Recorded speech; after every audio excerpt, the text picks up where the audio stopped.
મિત્રો, આજના લેક્ચરમાં આપણે એમાઇન સંયોજનોની રાસાયણિક પ્રક્રિયાઓ. હવે ખાસ ધ્યાન આપજો. આની અંદર નાઇટ્રોજન અને હાઇડ્રોજન પરમાણુ વચ્ચેનો વિદ્યુત ઋણતાનો તફાવત.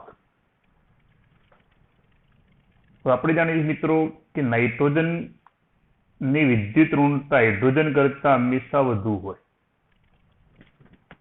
એ વિદ્યુત ઋણતાનો તફાવત અને નાઇટ્રોજન પરમાણુ પર અબંધકારક ઇલેક્ટ્રોન યુગ્મની હાજરી એમાઇન સંયોજનોની પ્રતિક્રિયાત્મક મતલબ રાસાયણિક પ્રક્રિયા પ્રત્યે ક્રિયાશીલ બનાવે છે.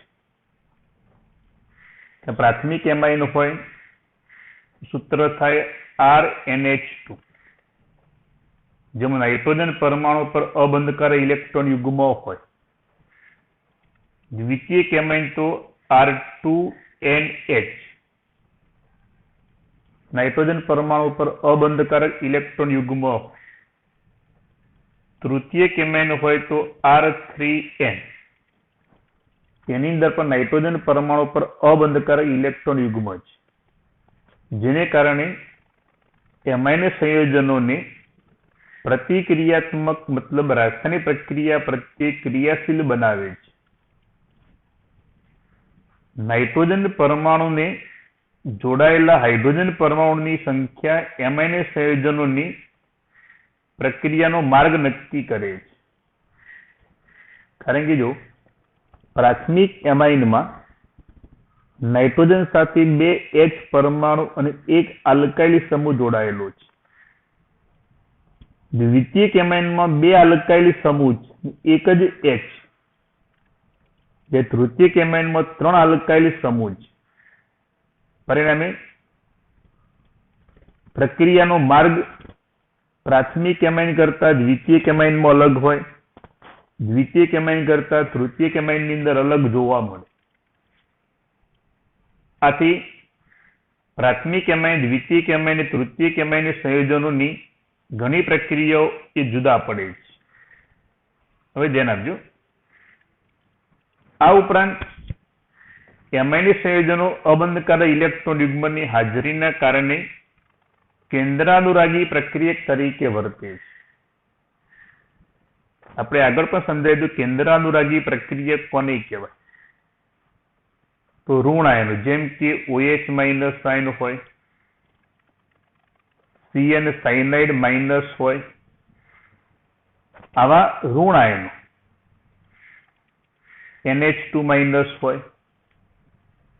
એ ઉપરાંત તટસ્થ અણુ કે જેમના ઉપર અબંધકારક ઇલેક્ટ્રોન યુગ્મ હાજર છે, જે ઇલેક્ટ્રોન યુગ્મનું દાન કરવાની વૃત્તિ ધરાવે છે. આવા જે ઘટકો જે રહ્યા એને કેન્દ્રાનુરાગી પ્રક્રિયક તરીકે ઓળખવામાં આવે. એમાઇન સંયોજનોમાં નાઇટ્રોજન પરમાણુ પર મેં સમજાવ્યું પ્રાથમિક, દ્વિતીયક અને તૃતીયક. નાઇટ્રોજન પરમાણુ પર અબંધકારક ઇલેક્ટ્રોન યુગ્મ હાજર છે, જેને કારણે તે કેન્દ્રાનુરાગી પ્રક્રિયક તરીકે હંમેશા વર્તે છે. ધ્યાન આપજો. એમાઇન સંયોજનોનું બેઝિક લક્ષણ. તો બેઝિક લક્ષણ આપણે અલગ અલગ રીતે સમજાવીશું. આજના લેક્ચરમાં આપણે એમાઇન સંયોજનો તેમના બેઝિક સ્વભાવને કારણે એસિડ સંયોજનો સાથે પ્રક્રિયા કરીને ક્ષાર બનાવે છે. ધ્યાન આપજો. RNH2 એની આપણે HCl સાથે પ્રક્રિયા કરીએ તો HCl માં આપણે જાણીએ મિત્રો H+ આયન અને Cl- આયન ઉત્પન્ન થાય. તો નાઇટ્રોજન પરમાણુ પર અબંધકારક ઇલેક્ટ્રોન યુગ્મ હાજર છે, જે દાન કરવાની વૃત્તિ ધરાવે છે. જે ઇલેક્ટ્રોન યુગ્મનું દાન કરે એને શું કહેવાય મિત્રો? લુઈસ બેઝ કહેવાય. એટલે આ RNH2 માં નાઇટ્રોજન પરમાણુ અબંધ કરેલ ઇલેક્ટ્રોન યુગ્મ H+ આયનને દાન કરે તો શું બનશે? RNH3+. આ ધન આયન સાથે આ Cl- ઋણ એની સાથે જોડાશે તો આ બન્યો એક ક્ષાર, ચતુર્થક એમોનિયમ ક્ષાર. ધારો કે આપણે બેન્ઝીન ઉપર NH2 હોય તો આને શું કહેવાય? એનિલીન. તો એની આપણે HCl સાથે પ્રક્રિયા કરી તેના ઉપર અબંધ કરાયેલ ઇલેક્ટ્રોન યુગ્મ હાજર હશે. ઉપર સમજાય એ પ્રમાણે HCl માં H+ આયન ઇલેક્ટ્રોન યુગ્મનું દાન કરશે. તો આ રીતે NH3+ બને અને એની સાથે Cl- આયન જોડાશે. તો આને કહેવાય એનિલિનિયમ ક્લોરાઇડ. આ બની ગયો ક્ષાર. તો આ એમાઇન ક્ષારની આપણે NaOH સાથે પ્રક્રિયા કરીએ RNH3+ ઇન્ટુ અહીંયા કોઈ પણ આપણે હેલોજન માની લઈએ કે Cl- આયન હોય એની આપણે NaOH સાથે પ્રક્રિયા થાય NaOH તો એની અંદર ધ્યાન આપજો મિત્રો આ H આની સાથે જોડાશે તો છૂટા પડશે HX. અહીંથી H એ આ OH સાથે જોડાશે તો છૂટા પડશે આપણને H2O.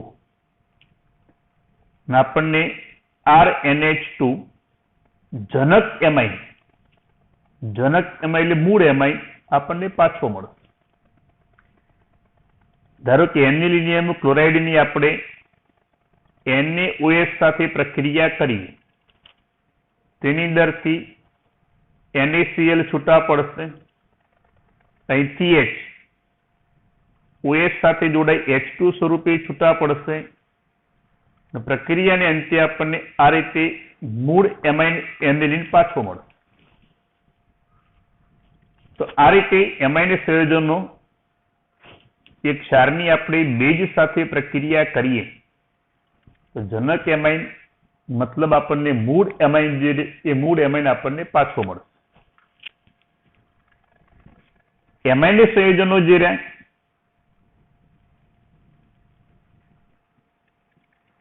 એમાઇન સંયોજનો જે રહ્યા એ સંયોજનો પાણીમાં હંમેશા દ્રાવ્ય છે પરંતુ ઈથર જેવા કાર્બનિક દ્રાવકો જે રહ્યા એ કાર્બનિક દ્રાવકોની અંદર અદ્રાવ્ય છે. ઈથર જેવા કાર્બનિક દ્રાવકોની અંદર આ એમાઇન સંયોજનો જે રહ્યા એ અદ્રાવ્ય છે. તો આ પ્રક્રિયાનો ઉપયોગ ક્યાં થાય? તો પાણીમાં અદ્રાવ્ય અને બેઝિક ન હોય તેવા કાર્બનિક સંયોજનોમાંથી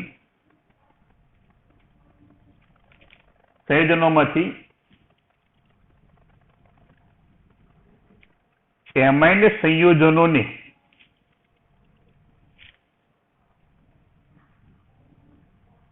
અલગ કરવા માટે આ પ્રક્રિયાનો હંમેશા ઉપયોગ થાય. કારણ કે એમાઇન સંયોજનો બેઝિક અને એસિડ સાથેની પ્રક્રિયાથી હંમેશા ક્ષાર બનાવે. એક ક્ષાર પાણીમાં કેવા હોય? દ્રાવ્ય. માટે એનો ઉપયોગ ક્યાં કરવાનો? પાણીમાં અદ્રાવ્ય બેઝિક ન હોય તેવા કાર્બનિક સંયોજનોમાંથી એમાઇન સંયોજનો અલગ કરવા માટેનો આધાર આ પ્રક્રિયા ઉપર છે.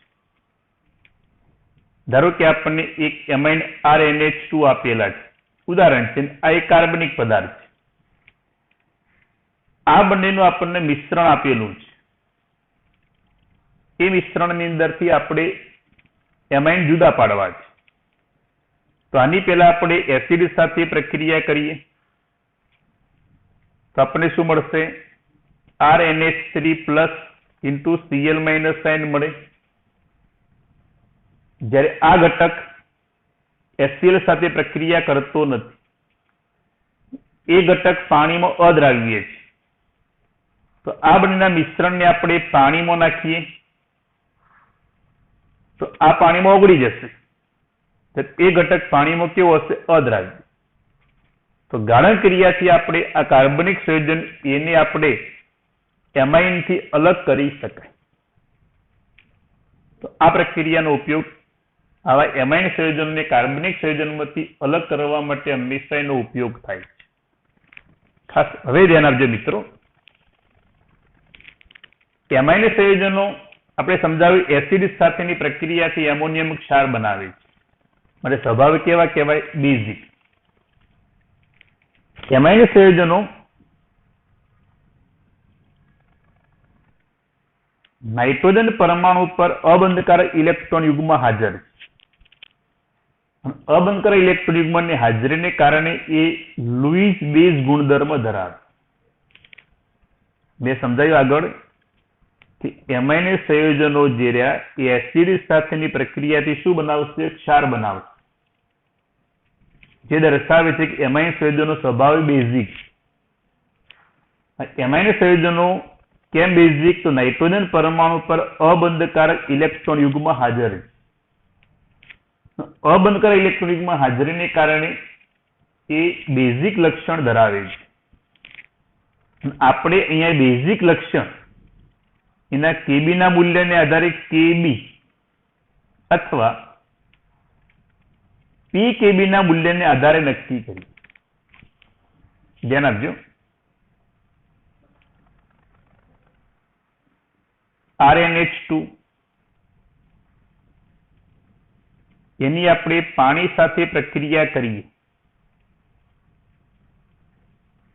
તો RNH3+ અને OH- સાઇન મળે કે નહીં? કારણ કે પાણીનું આયનીકરણ શું થાય? H+ અને OH-. AH+ આની સાથે જોડાશે. RNH3+ અને OH-.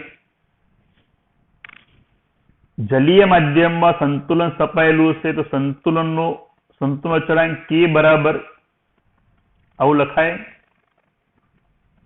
RNH3+ into OH- છેદમાં RNH2 into H2O. આપણે K ઇન્ટુ સાંદ્રતા H2O બરાબર RNH3+ into OH- સાઇન છેદમાં RNH2. K ઇન્ટુ સાંદ્રતા H2O જેને લખાય KB, ધોરણ 11 માં ભણી ગયા, બેઝ માટે એટલે KB લખાય RNH3+ ઇન્ટુ સાંદ્રતા OH- સાઇન છેદમાં RNH2. ધ્યાન રાખજો મિત્રો, જો KB નું મૂલ્ય વધુ હોય તો દ્રાવણમાં OH- સાઇનની સાંદ્રતા વધુ હોય. OH- સાઇનની સાંદ્રતા વધુ હોય તો દ્રાવણની બેઝિક ગુણધર્મ હંમેશા વધુ હોય. જો KB નું મૂલ્ય ઓછું હોય તો દ્રાવણમાં OH- સાઇનની સાંદ્રતા ઓછી હોય તો બેઝિક ગુણધર્મ હંમેશા નીચો હોય. બીજું આપણે ધોરણ 11 માં ભણી ગયા कि पी के बी बराबर माइनस log के बी लखाई के सॉरी के बी। तो के बी નું મૂલ્ય જો નીચું હોય તો પી કે નું મૂલ્ય હંમેશા ઊંચું હોય। અહીંયા કેબી નું મૂલ્ય જેટલું નીચું એટલું પી કેબી નું મૂલ્ય હંમેશા વધુ।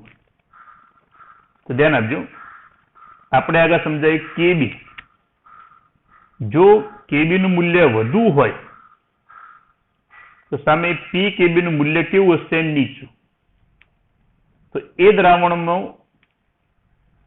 બેઝિક ગુણ જે રહ્યો એ ગુણધર્મ હંમેશા વધુ હશે।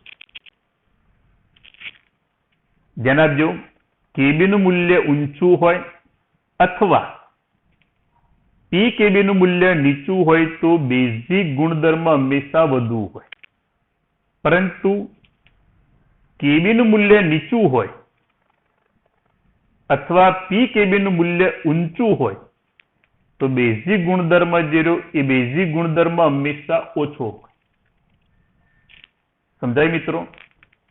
મેં તમને કહ્યું જેમ કેબી નું મૂલ્ય વધુ હોય તો દ્રાવણમાં OH ની સાંદ્રતા વધુ હોય, OH ની સાંદ્રતા વધુ હોય તો બેઝિક ગુણધર્મ હંમેશા વધુ હશે। ધોરણ 11 ભણી ગયા આપણે પી કેબી બરાબર માઇનસ log કેબી। એટલે પી કેબી વધુ ક્યારે હોય? કેબી નું મૂલ્ય નીચું હોય ક્યારે, અથવા પી કેબી નું મૂલ્ય નીચું ક્યારે હોય? કેબી નું મૂલ્ય ઊંચું હોય ક્યારે। કેબી નું મૂલ્ય ઊંચું હોય અથવા પી કેબી નું મૂલ્ય નીચું હોય તો બેઝિક ગુણધર્મ હંમેશા વધુ હોય। તેમજ કેબી નું મૂલ્ય નીચું હોય અથવા પી કેબી નું મૂલ્ય ઊંચું હોય તો બેઝિક ગુણધર્મ હંમેશા ઓછો હશે। હવે ધ્યાન આપો, એમોનિયા માટે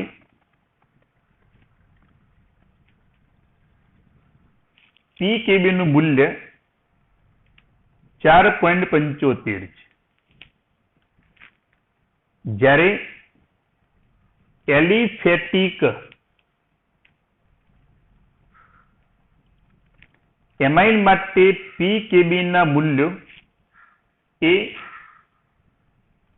3 થી 4.22 ની વચ્ચે જોવા મળે। તો આપણે એમોનિયાની એલિફેટિક એમાઇન ને કયા કહેવાય? મિથાઇલ એમાઇન હોય, ઇથાઇલ એમાઇન હોય, ડાઇમિથાઇલ એમાઇન હોય। એલિફેટિક મતલબ જેની અંદર બેન્ઝીન ચક્ર હાજર ન હોય તે, એમના માટે પી કેબી નું મૂલ્ય 3 થી 4.22 ની વચ્ચે જોવા મળે।